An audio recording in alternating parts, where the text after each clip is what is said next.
अस्सलाम वालेकुम दोस्तों, मेरा नाम डॉक्टर अली असगर है और आज की इस वीडियो में हम डिस्कस करने जा रहे हैं multiple choice questions of chapter number 1 stoichiometry. तो स्टोइचियोमेट्री फर्स्ट ईयर केमिस्ट्री का चैप्टर नंबर 1 है और आज की इस वीडियो में हम उसकी एक्सरसाइज के न्यूमेरिकल को डिस्कस करने जा रहे हैं। तो आज के इस लेक्चर को शुरू करने से पहले एज यूजुअल आपसे रिक्वेस्ट करेंगे कि अगर आपने अब तक हमारे इस चैनल को सब्सक्राइब नहीं किया जो कि सिन बोर्ड टीचिंग के नाम से है, तो काइंडली आज ही आप हमारे इस चैनल को सब्सक्राइब करें और साथ ही साथ बेल आइकन को लाजमी क्लिक करें ताकि हमारी अपलोड करदा तमाम इंपॉर्टेंट वीडियोस की नोटिफिकेशन भी आपको रिसीव हो सके। तो आइए हम स्टार्ट करते हैं आज का सबसे पहला एमसीक्यू।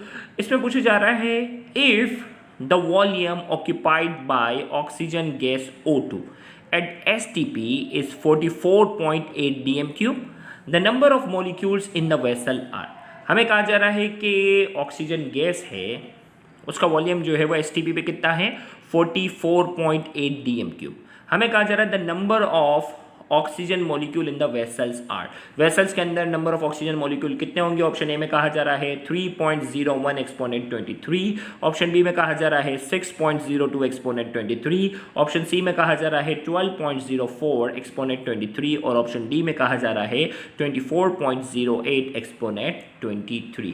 तो हमारे पास जो है वो चार ऑप्शन है और हमें एक ऑप्शन जो है वो सेलेक्ट करना है। तो सबसे पहले यहाँ थोड़ा सा मैं कॉन्सेप्ट बनाता चलूँ कि STP पर एक मोल जो है, STP पर जो एक मोल होता है वो 22.4 dm³ के बराबर होता है। भाई STP पर एक मोल का वॉल्यूम कितना होता है?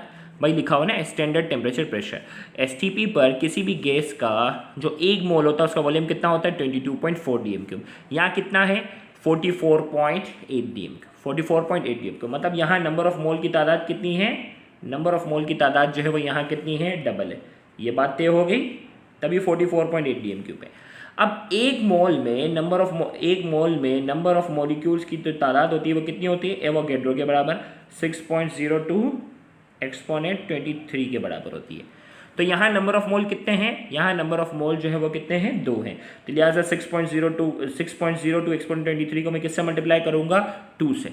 किससे मल्टीप्लाई करूँगा? मैं 2 से मल्टीप्लाई करूँगा तो मेरे पास वैल्यू क्या आनी चाहिए? मैं अगर 2 से मल्टीप्लाई करूँगा तो आंसर क्या आना चाहिए? जल्दी से आप ही कमेंट सेक्शन में बता दें। तो हमारे पास आंसर आ जाएगा 12.04 एक्सपोनेंट 23, जो कि इस MCQ का आंसर है। देखिए बगैर कैलकुलेटर सोल्व कर लिया, C is the correct answer. Next MCQ हमारे पास है, the number of carbon atom in 1 mole of sugar C12, H22, O11 are approximately. Number of carbon atom बताने हैं एक मोल ऑफ शुगर में।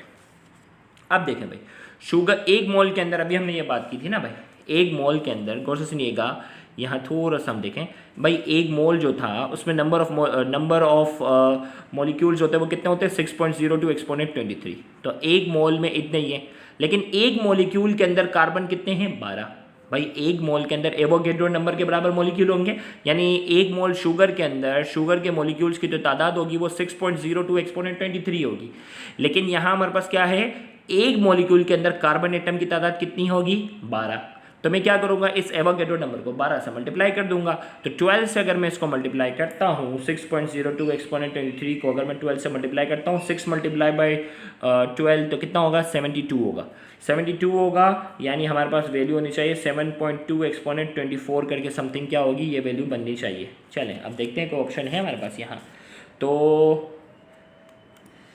ABCD, या तो 7.2 एक्सपोनेंट 24 या 72 एक्सपोनेंट 23। बहुत ही आसान हो गया। तो हमारे पास ऑप्शन क्या है? डी, 72 एक्सपोनेंट 23 हमारे पास क्या है?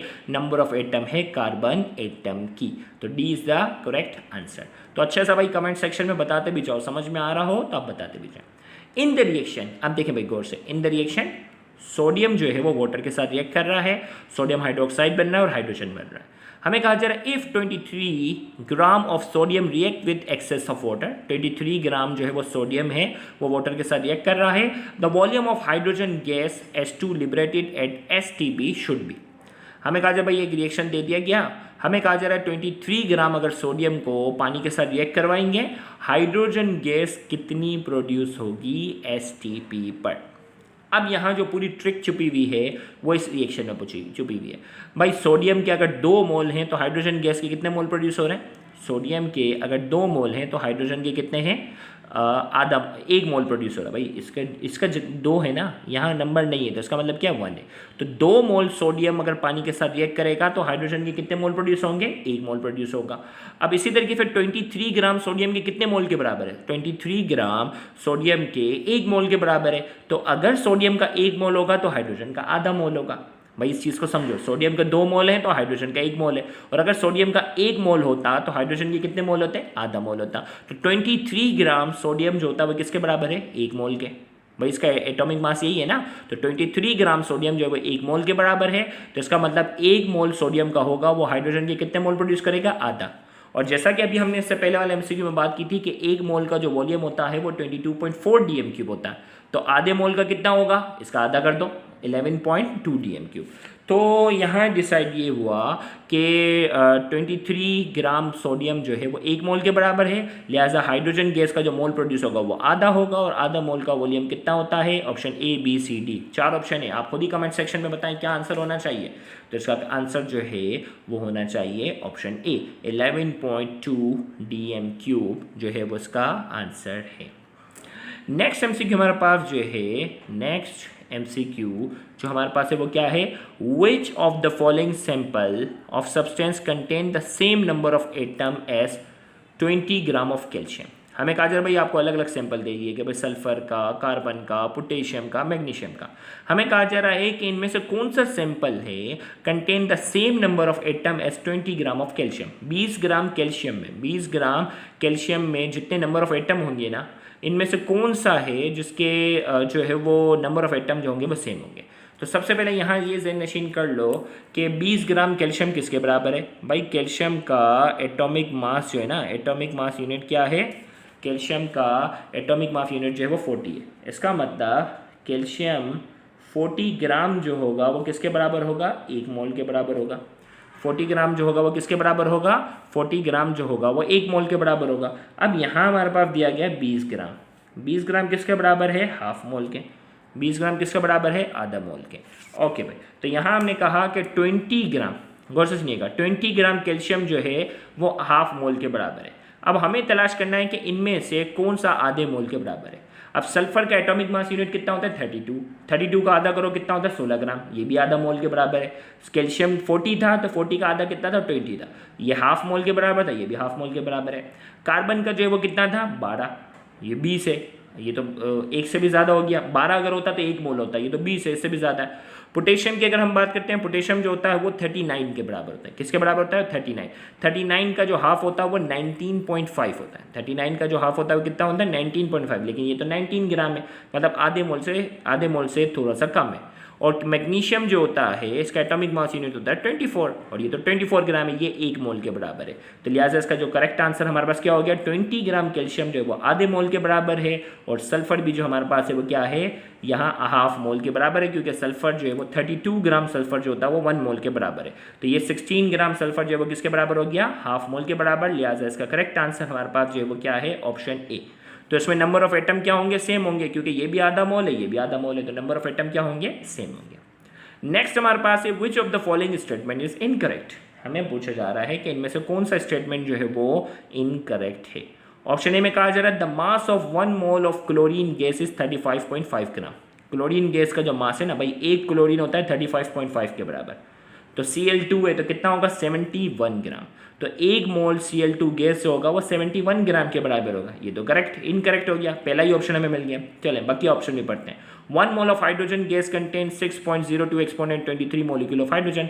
1 मोल के अंदर जो नंबर ऑफ मोलिक्यूल होते हैं वो 6.02 एक्सपोनेंट 23 के बराबर होते हैं। ओके, ये तो सही है। सी में कहा जा रहा है number of atom in 23 gram of sodium and 24 gram of magnesium are equal. भाई 23 ग्राम सोडियम 1 मोल के बराबर और 24 ग्राम मैग्नीशियम भी जो है वो क्या है, 1 मोल के बराबर। दोनों के अंदर नंबर ऑफ एटम सेम होंगे, बिल्कुल सही है। नंबर डी में कहा जा रहा है 1 mole of oxygen at STP occupy 22.4 dm cube. 1 mole का जो एसटीपी पे वॉल्यूम होता है कितना होता है, 22.4 डीएम क्यूब। इससे पहले वाले एमसीक्यू में बात की थी, तो लिहाजा हमें इनकरेक्ट ऑप्शन बताना था, तो ऑप्शन ए हमारे पास क्या है, इनकरेक्ट है। The mass of 1 mole of Cl2 gas is 71 ग्राम है, जबकि यहाँ 35.5 है, जो कि इनकरेक्ट स्टेटमेंट है। लिहाजा हमारा आंसर ऑप्शन ए है। नेक्स्ट हमारे पास है 4 एवोगैड्रोस नंबर। क्या बात हो रही है? For Avogadro's number this statement is uncorrect. Incorrect statement हमें बताना है एवोगैड्रो नंबर के बराबर। इसमें कहा जा रहा है it is the number of particle in 1 mole of any substance. भाई एक मोल के अंदर जितने भी नंबर ऑफ पार्टिकल्स होते हैं इसको रिप्रेजेंट करता है, बिल्कुल सही है। इस न्यूमेरिकल वैल्यू इज 6.02 एक्सपोनेंट 23, ये भी सही है। It's value changes if temperature changes. भाई एवोगैड्रो की वैल्यू चेंज हो जाती है अगर टेम्परेचर चेंज हो? नहीं भाई, ऐसा नहीं है। टेम्परेचर पर नंबर ऑफ मॉलिक्यूल पे या नंबर ऑफ पार्टिकल पे कोई फर्क नहीं पड़ता। फिर इसमें कहा जा रहा है डी में कहा जा रहा है it's value changes if number of मोल। जो भाई नंबर ऑफ मोल चेंज होंगे तो इसकी वैल्यू भी चेंज हो जाएगी, ये तो सही है। तो इनकरेक्ट स्टेटमेंट हमें बताना था, लिहाजा इसका करेक्ट आंसर हमें जो इनकरेक्ट स्टेटमेंट सेलेक्ट करना था वो है option C, it's value changes if temperature changes. तो ये इनकरेक्ट स्टेटमेंट है, सी इसका आंसर है। Number 7, the minimum number of moles are present in. Minimum number of mole हमें बताने हैं। ये जो 4 ऑप्शन है इनमें से सबसे कम नंबर ऑफ मोल किसके हैं? ये कहा जा रहा है 1 dm³ of methane gas at STP। Methane gas जो है वो कितनी है? 1 dm³ है। और हीलियम कहा जा रहा है 5 dm³ है STP पर। ये 10 dm³ है STP पर और ये 22.4 dm³ है STP पर। तो आपको मालूम है कि STP पर किसी भी गैस का जो मोल होता है, किसी भी गैस का जो एक मोल होता है वो किसके बराबर होता है? 22.4 के बराबर है। तो STP पर ये 22.4 है, ये 1 मोल के बराबर है। STP पर ये 10 dm³ है, ये 1 मोल से कम है। ये 1 मोल से बहुत ज़्यादा कम है और ये क्या है? 1 dm³ है। तो ये तो सबसे कम है। तो हमें बताना है मिनिमम नंबर ऑफ मोल। तो मिनिमम नंबर ऑफ मोल क्या है? 1 dm³ of methane gas at STP। तो 22.4 एक मोल के बराबर होगा, कोई भी गैस हो, गैस के नाम से यहाँ कंसर्न नहीं है। 22.4 वो 1 मोल के बराबर है। अब यहाँ 22.4 है, यहाँ 10 है, यहाँ 5 है, यहाँ तो सिर्फ 1 dm³ है। तो सबसे कम नंबर ऑफ मोल किसके हैं? ऑप्शन ए के। A is the correct answer. Next हमारे पास है number of atom in 60 gram of carbon. भाई 60 ग्राम कार्बन के अंदर नंबर ऑफ एटम कितने होंगे? तो कार्बन जो है वो 12 होता है ना, 12 ग्राम कार्बन 1 मोल के बराबर है। 12 ग्राम कार्बन किसके बराबर है? 1 मोल के। और इसके अंदर नंबर ऑफ मॉलिक्यूल की तादाद कितनी होगी? 6.02 एक्सपोनेंट 23 के बराबर। किसके बराबर होगी? 6.02 एक्सपोनेंट 23 के बराबर होगी। लेकिन यहाँ 12 नहीं है, यहाँ 60 है। तो 12 मल्टीप्लाई बाय 5 क्या होता है? 12 मल्टीप्लाई बाय 5 60 होता है। तो मैं क्या करूँगा? 6.02 एक्सपोनेंट 23 को 5 से मल्टीप्लाई करूँगा तो वैल्यू कितनी आ जाएगी? 3.01 एक्सपोनेंट 24। 3.01 एक्सपोनेंट 24 हमारे पास क्या हो जाएगा? इसका राइट आंसर होगा। तो इसका करेक्ट आंसर हमारे पास जो है वो option B is the correct answer. Next हमारे पास है maximum number of molecules present in the following sample of gases.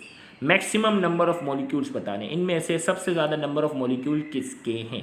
100 gram oxygen, 100 gram methane, 100 gram carbon dioxide and 100 gram Cl2। तो अब भाई सबका मास सेम है ना, तो नंबर ऑफ मॉलिक्यूल सबसे ज़्यादा किसके होंगे?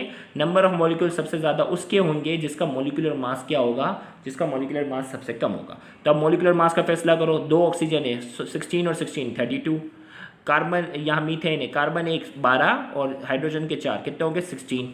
ये कम है इसके मुकाबले में। कार्बन डाइऑक्साइड में क्या है? 32 + 12 कितना हो गया? 44। ये और ज़्यादा हो गया। और Cl2 35.5 और 35.5 71।